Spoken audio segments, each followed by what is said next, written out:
दिल्ली की नवनिर्वाचित मुख्यमंत्री रेखा गुप्ता को बधाई देने वालों का आज भी लगा हुआ है तांता। फूलमाला और गुलदस्ता लेकर सुबह सुबह उनके आवास पर पहुंचे लोगों ने दी शुभकामनाएं। सीएम के साथ ली सेल्फी। मुख्यमंत्री ने भी लोगों का किया अभिवादन। सरकार गठन के बाद दिल्ली में आज ताबड़तोड़ बैठकें। आगामी बजट को लेकर अधिकारियों के साथ बैठक करेंगे सीएम रेखा गुप्ता। महिला सम्मान योजना को लेकर भी करेंगी बैठक। दिल्ली के मंत्री परवेश वर्मा विकास कार्यों का लेंगे जायजा। पावर कट की समस्या को लेकर ऊर्जा मंत्री आशीष सूद ने बुलाई बैठक। कैबिनेट मंत्री पंकज सिंह करेंगे अस्पताल का दौरा। नई सरकार के गठन के बाद 24 फरवरी से शुरू होगा दिल्ली विधानसभा का सत्र। 25 फरवरी को सदन में पेश होगी सीएजी की रिपोर्ट। प्रोटेम स्पीकर हो सकते हैं अरविंदर सिंह लवली। दिल्ली में हार की वजहों को लेकर आम आदमी पार्टी की समीक्षा बैठक। दिल्ली प्रदेश अध्यक्ष गोपाल राय की अध्यक्षता में मीटिंग। रिपोर्ट के आधार पर आम आदमी पार्टी संगठन में होंगे बदलाव। दिल्ली में चुनाव में हार का पंजाब में दिखा साइड इफेक्ट। आम आदमी पार्टी की सरकार ने किए ताबड़तोड़ तबादले। 21 सीनियर आईपीएस अधिकारियों का किया गया ट्रांसफर। प्रधानमंत्री मोदी सोमवार को जारी करेंगे पीएम किसान सम्मान निधि की 19वीं किस्त। 9.8 करोड़ किसानों के खातों में तकरीबन 22,000 करोड़ रुपए की रकम की जाएगी ट्रांसफर। आज चंडीगढ़ में होगी केंद्र और किसानों के दूसरे चरण की बैठक। शंभू और खनौरी बॉर्डर पर प्रोटेस्ट कर रहे किसानों से होगी बात। कृषि मंत्री शिवराज सिंह चौहान भी बैठक में होंगे शामिल। केंद्रीय गृह मंत्री अमित शाह का आज महाराष्ट्र दौरा। पुणे में पश्चिमी क्षेत्रीय परिषद की 27वीं बैठक की करेंगे अध्यक्षता। कई बुनियादी मुद्दों पर होगी चर्चा। यूपी के सीएम योगी भी आज जाएंगे प्रयागराज। केंद्रीय मंत्री जेपी नड्डा का करेंगे स्वागत। हनुमान मंदिर और अक्षय वट का करेंगे दर्शन। केंद्रीय मंत्री और बीजेपी अध्यक्ष जेपी नड्डा आज पहुंचेंगे प्रयागराज। महाकुंभ पवित्र त्रिवेणी संगम में लगाएंगे डुबकी। मंदिर में करेंगे पूजा अर्चना। मदन राठौर का फिर से राजस्थान बीजेपी का अध्यक्ष चुना जाना तय। आज हो सकता है ऐलान। संगठन चुनाव में राठौर के अलावा किसी और ने नहीं दाखिल किया था नामांकन। आईसीसी चैंपियंस ट्रॉफी में आज ऑस्ट्रेलिया बनाम इंग्लैंड। लाहौर में खेला जाएगा ग्रुप बी का यह अहम मुकाबला। दोपहर 2:30 बजे शुरू होगा मैच। जिस यमुना की सफाई के मुद्दे पर दिल्ली का चुनाव लड़ा गया, उसकी सफाई का काम शुरू हो चुका है, लेकिन महिला सम्मान राशि के नाम पर संग्राम छिड़ा है। पक्ष और विपक्ष में कैसे चल रहे हैं बयानों के तीर। इस मुद्दे पर कैसे आम आदमी पार्टी के निशाने पर है बीजेपी। पूरी अपडेट जानिए 9 सेकंड न्यूज में। दिल्ली में यमुना से गाद निकालने का काम जारी। पहले ही मशीनों से निकाला जा रहा है ठोस कचरा। आईटीओ छठघाट पर भी तेजी से चल रहा है काम। एक्शन मोड में रेखा गुप्ता। दिल्ली में पूर्व मुख्यमंत्री और मंत्री के व्यक्तिगत स्टाफ की सेवाएं खत्म। सूत्रों के मुताबिक दूसरी जगह तैनात अधिकारियों को मूल विभाग रिपोर्ट करने के आदेश। मोहल्ला क्लिनिक का नाम बदलेगी दिल्ली सरकार। दिल्ली के मंत्री पंकज सिंह ने कहा अनुमान है कि 30 से 40% ऐसे मोहल्ला क्लिनिक हैं जो कभी खुलते भी नहीं। दिल्ली की मुख्यमंत्री रेखा गुप्ता ने कहा सभी मामलों के लिए तैयार किया जा रहा है लेआउट प्लान। हर विभाग से ली जा रही है रिपोर्ट। प्रतिबद्धता के अनुसार बढ़ रहा है काम। महिला समृद्धि योजना और कैग रिपोर्ट पर राजनीति जारी। आम आदमी पार्टी ने एक्स पर पोस्ट कर साधा निशाना। कहा दिल्ली की महिलाएं पूछ रही हैं कब खातों में आएंगे 2,500 रुपए। आतिशी ने कहा 31 जनवरी की रैली में पीएम ने कहा था पहली कैबिनेट बैठक में 2,500 रुपए जमा करने का होगा फैसला। रेखा गुप्ता ने साबित किया मोदी की गारंटी जुमला। आम आदमी पार्टी की मुख्य प्रवक्ता प्रियंका कक्कड़ ने कहा बिजली हाफ पानी माफ की गारंटी को केजरीवाल ने पहली कैबिनेट बैठक में दी थी मंजूरी। बीजेपी ने नहीं पास किया 2,500 रुपए देने का प्रस्ताव। आतिशी ने सीएम रेखा गुप्ता को घेरा। कहा जेपी नड्डा को भी उन्होंने झूठा किया साबित। बीजेपी अध्यक्ष ने भी प्रेस कॉन्फ्रेंस कर 2,500 रुपए हर महीने देने का किया था वादा। बीजेपी प्रवक्ता प्रदीप भंडारी का आम आदमी पार्टी और कांग्रेस पर हमला। कहा कुकर्म और करप्शन की पोल खुलने। आयुष्मान योजना यमुना मां की सफाई की बात होने से आपदा वाले बौखलाए। दिल्ली बीजेपी अध्यक्ष वीरेंद्र सचदेवा का आम आदमी पार्टी पर निशाना। कहा पिछली सरकार ने जनता के पैसे का गलत इस्तेमाल किया, लेकिन बीजेपी सरकार में ऐसा नहीं होगा। महाकुंभ खत्म होने में बस 4 दिनों का वक्त बचा है, लेकिन संगम नगरी हर दिन नए नए रिकॉर्ड बना रही है। महाशिवरात्रि को लेकर प्रयागराज में कैसा है इंतजाम। किस तारीख की बोर्ड परीक्षा को सरकार ने टाल दिया है। ट्रैफिक को लेकर पुलिस के क्या दावे हैं। महाकुंभ से जुड़ी पूरी अपडेट जान लीजिए। प्रयागराज महाकुंभ का आज 41वां दिन है। कल 1 करोड़ से ज्यादा लोगों ने लगाई डुबकी। अब तक 59 करोड़ से ज्यादा लोग लगा चुके हैं आस्था की डुबकी। वीकेंड के चलते आज बढ़ सकती है भीड़। प्रयागराज महाकुंभ के दौरान श्री काशी विश्वनाथ मंदिर में उमड़े श्रद्धालु कल रात 9 बजे तक करीब 5 लाख श्रद्धालुओं ने किए दर्शन। 20 फरवरी को 6 लाख से ज्यादा लोगों ने की पूजा। महाशिवरात्रि को लेकर प्रयागराज में बढ़ाई गई आपातकालीन चिकित्सा सुविधा। आईसीयू बेड की संख्या में किया गया इजाफा। एसआरएन अस्पताल में चिकित्सा सुविधा का हुआ विस्तार। प्रयागराज में यूपी के डीजीपी प्रशांत कुमार ने की इंतजामों की समीक्षा। महाशिवरात्रि पर सुरक्षा इंतजामों को लेकर दिए निर्देश। कहा, पर्व को लेकर बरती जा रही है विशेष सतर्कता। डीजीपी प्रशांत कुमार ने कहा, ट्रैफिक जाम और श्रद्धालुओं की भारी भीड़ को लेकर अफसरों को निर्देश। कहा, कम से कम श्रद्धालुओं को चलना पड़े पैदल, जाम न हो रास्ते। सीएम योगी ने कहा, श्रद्धालुओं की सुरक्षा और स्वास्थ्य सर्वोच्च प्राथमिकता। महाशिवरात्रि पर महाकुंभ में करोड़ों श्रद्धालुओं के आने की संभावना। किसी भी आकस्मिक चिकित्सा हालात से निपटने की पूरी तैयारी। महाकुंभ की वजह से केवल प्रयागराज जिले में टाली गई यूपी बोर्ड की परीक्षा। 24 फरवरी को होने वाली परीक्षा अब 9 मार्च को होगी आयोजित। दूसरे जिलों की परीक्षाओं में बदलाव नहीं। असम के सीएम हिमंता बिस्व शर्मा ने प्रयागराज महाकुंभ में लगाई डुबकी। महाकुंभ की व्यवस्थाओं की तारीफ की। कहा, महाकुंभ ने साबित कर दिया कि सनातन ही अतीत, वर्तमान और भविष्य। यूपी के सभी जिलों में कैदियों ने किया कुंभ स्नान। हमीरपुर जिला कारागार में 800 से अधिक कैदियों और बंदियों के लिए मंगवाया गया गंगा जल। महिलाओं, बच्चों के स्नान के लिए थी अलग से व्यवस्था।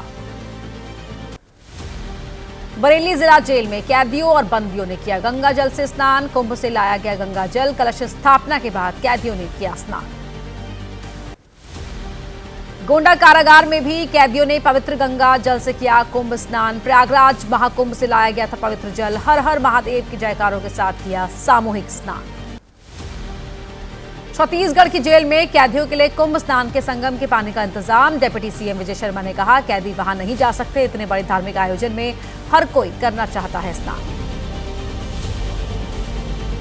और महाकुंभ में पहुंच रही भीड़ के चलते रेलवे स्टेशन पर क्या है इंतजाम, दिखाते हैं आपको 9 सेकंड न्यूज में। देश के कई रेलवे स्टेशन पर प्रयागराज जाने के लिए उमड़ी हुई है भीड़। महाकुंभ जाने के लिए पटना रेलवे स्टेशन पर पहुंच रहे हैं यात्री। करीब करीब हर प्लेटफॉर्म पर बड़ी संख्या में दिखे श्रद्धालु। एमपी के कटनी रेलवे स्टेशन पर फिर उमड़ी प्रयागराज महाकुंभ जाने वालों की भीड़। कुंभ के अंतिम दिनों में प्रयागराज पहुंचने के लिए मारामारी। महाकुंभ स्पेशल ट्रेन के लिए कई घंटे पहले पहुंचे लोग।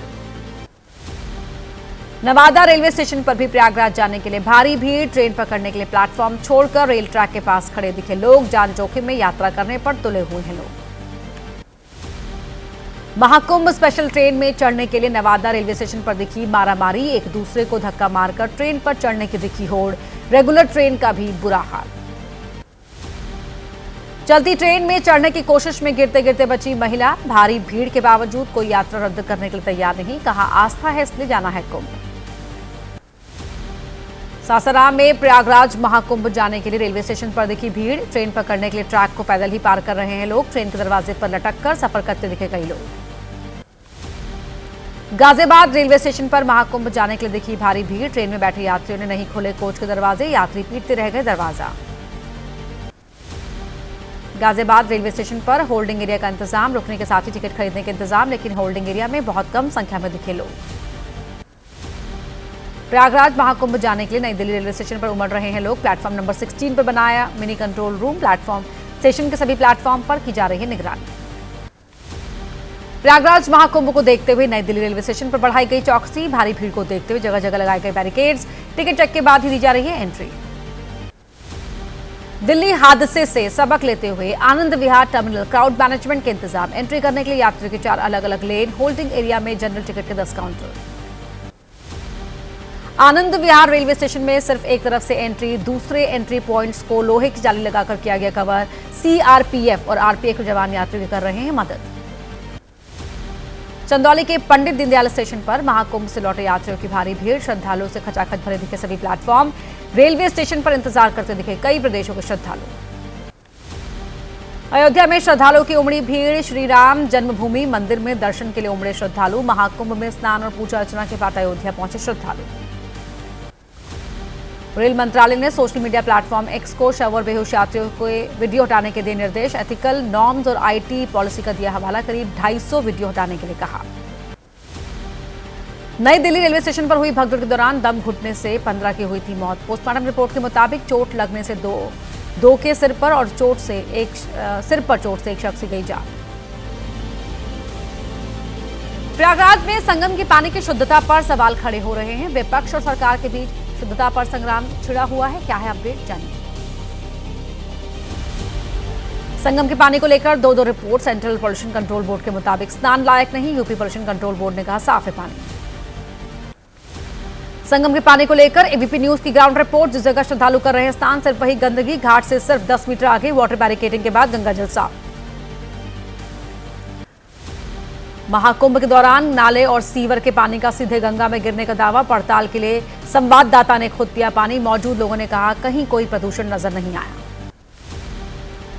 संगम के पानी की क्वालिटी पर इलाहाबाद यूनिवर्सिटी के प्रोफेसर उमेश सिंह ने कहा सेंट्रल पोल्यूशन कंट्रोल बोर्ड को अपनी रिपोर्ट पर काम करने की आवश्यकता पूरी नहीं है रिपोर्ट। संगम के पानी की क्वालिटी की जांच के लिए जेएनयू के प्रोफेसर अमित मिश्रा ने और आंकड़ों की बताई आवश्यकता। कहा हमें और पैरामीटर मॉनिटरिंग स्टेशन की जरूरत।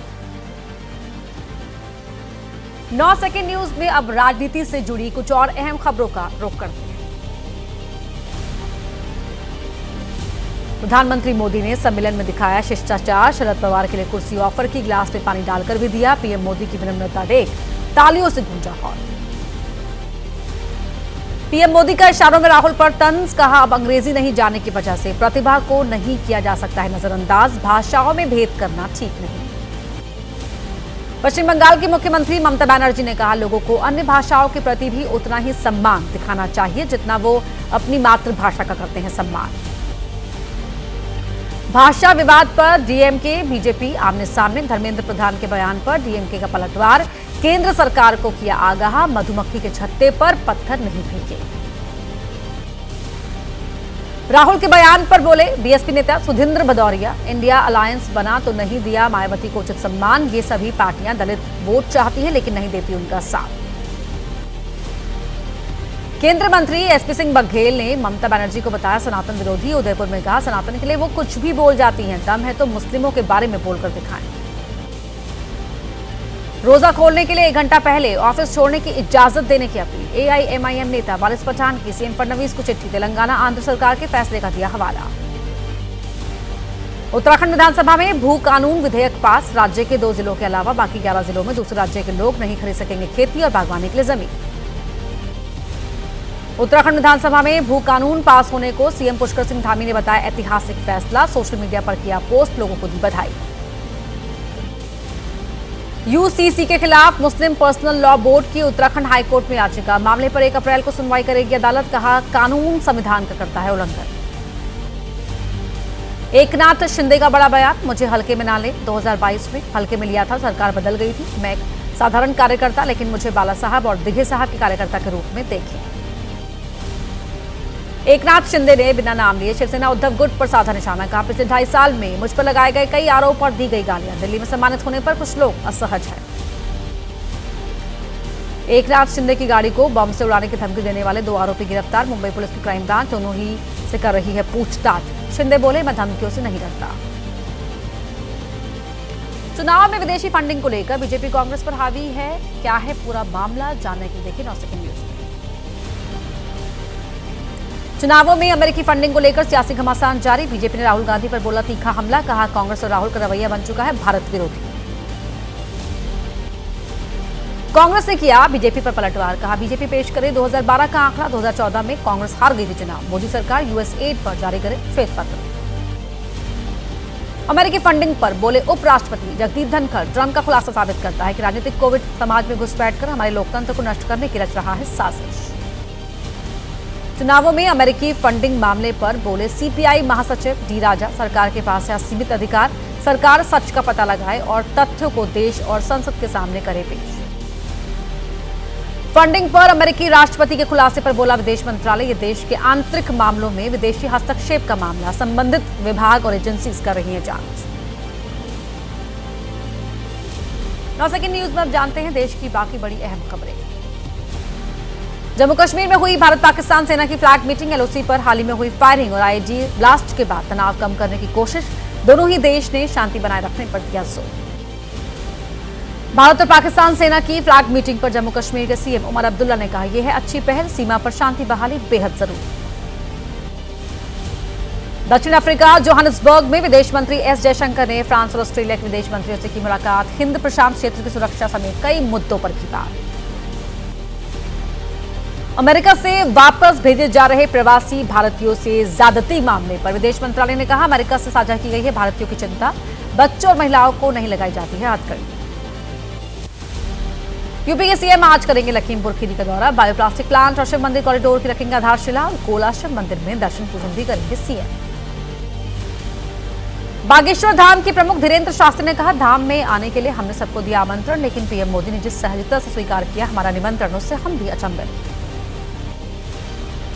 शादी के सवाल पर बोले धीरेन्द्र शास्त्री, बाबा के विवाह की पर्ची निकालने की आवश्यकता नहीं, हम जल्दी गृहस्थ जीवन में जाएंगे।